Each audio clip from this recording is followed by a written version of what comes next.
One word distinguishes the American Express card from the others: member. And membership has its privileges. Today, millions of people enjoy the membership privileges of American Express cards worldwide. Benefits like free dinners. I'm taking you out to dinner. Are we celebrating something? Well, I just got an American Express card and I want to break it in. Flirtatious member hotline operators. I'm having some trouble checking into this hotel. I can take care of it. Let me just talk to the hotel manager. Thank you. Okay. A friendly voice in the middle of the night. Membership has its privileges. And a quick way off a desert island.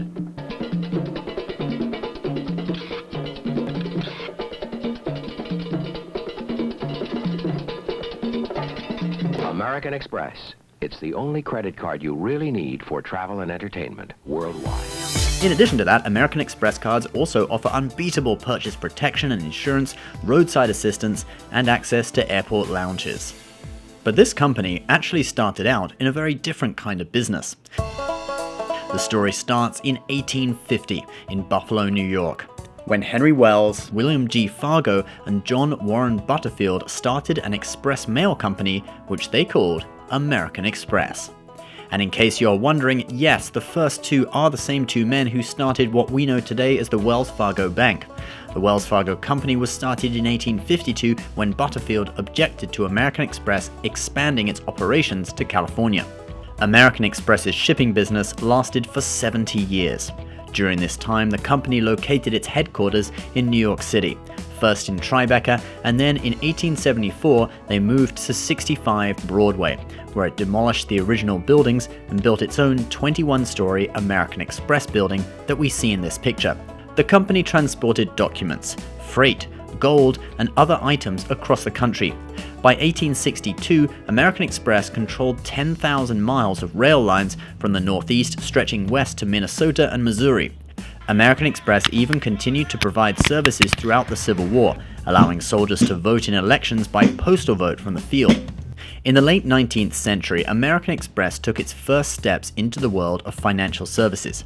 In 1882, they started the Amex Money Order to compete with the US Postal Service's Money Order, which launched in 1862. Sometime before 1890, Mr. Fargo took a trip to Europe and became frustrated that even though he was the president of American Express, he found it hard to obtain cash outside of major cities. When he came back, he asked an employee of the company, Marcellus Fleming Berry, to create an international traveler's check that would work better than the traditional letters of credit around at the time. The first American Express traveler's checks were issued in 1891 in denominations of $10, $20, $50, and $100. It was the traveler's check that propelled American Express into the international arena.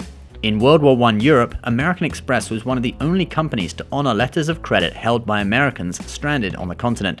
The British government also appointed American Express as its agent to deliver money, letters, and parcels to British prisoners of war. By the end of the war, the company was delivering over 150 tons of parcels every day in 6 European countries. But big changes were ahead. During the winter of 1917, the United States was suffering from a coal shortage, and President Woodrow Wilson commandeered the railroads on behalf of the US government. He used the network to move troops and coal across the country. In 1918, all of the express mail companies were consolidated into the American Railway Express Agency.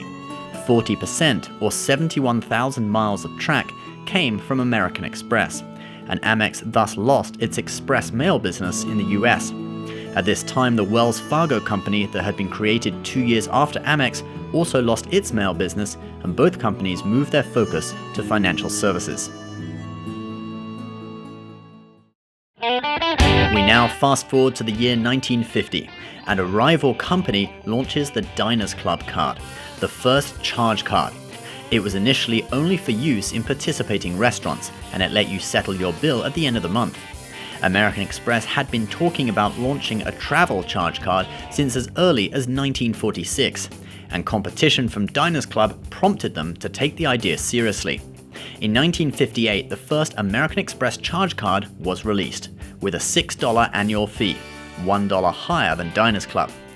The card was thus seen as a premium product, and by launch day, Amex had already issued 250,000 cards through pre-launch applications and had over 17,000 establishments signed on to accept them, far more than Diners Club had when it launched. The first cards were made of paper, with purple detailing that matched the traveler's checks.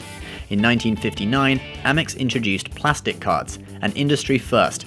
10 years after the launch of the American Express Charge Card, they changed the color from purple to green to match the color of the US dollar, since the company were keen to promote their cards as an alternative to cash. In 1971, American Express partnered with IBM to pioneer the magnetic strip on their cards, which automated the process of making a purchase with the card. After its charge card business took off, Amex started issuing some more exclusive offerings, such as the Gold Card in 1966, and in 1984, the Platinum Card. The Platinum Card was, at the time, Amex's most exclusive card. It was originally invitation only and required customers to have a 2-year history with American Express and significant spending. Now, of course, Amex has the ultra-secretive Centurion Black Card, used by the mega-rich and celebrities. It's a black American Express card, right? I don't know whether you know this, but you have to earn... It's a ridiculous amount of money per year to get one of those. I bet you haven't got one. But the Platinum Card still remains at the top of the consumer credit card ladder. It was revamped in 2017 with a new metal card and an increased annual fee of $550, $100 more than most other cards in the range. The same tactic Amex used to convey an air of exclusivity over the Diners Club card when they first launched back in the 50s. And Platinum Card members do enjoy significant benefits, especially in the travel sector, with Amex's Centurion lounges being seen as some of the world's best airport lounges. Membership has its privileges. I hope you've enjoyed this mini documentary about the story of American Express. If you did, please click the like button. If you are new, please subscribe to our channel. This in-depth content takes a bit more effort to produce, so it really helps if you can share it with your friends on Facebook or other social media platforms. If you want to see our documentary about the exclusive American Express Black Card, we'll put it on screen in just a moment, also in the description. And if you want to see more of these mini documentary style series, please comment below and tell us what you would like to see. Thanks for watching, everyone, and we'll see you next time. Bye bye.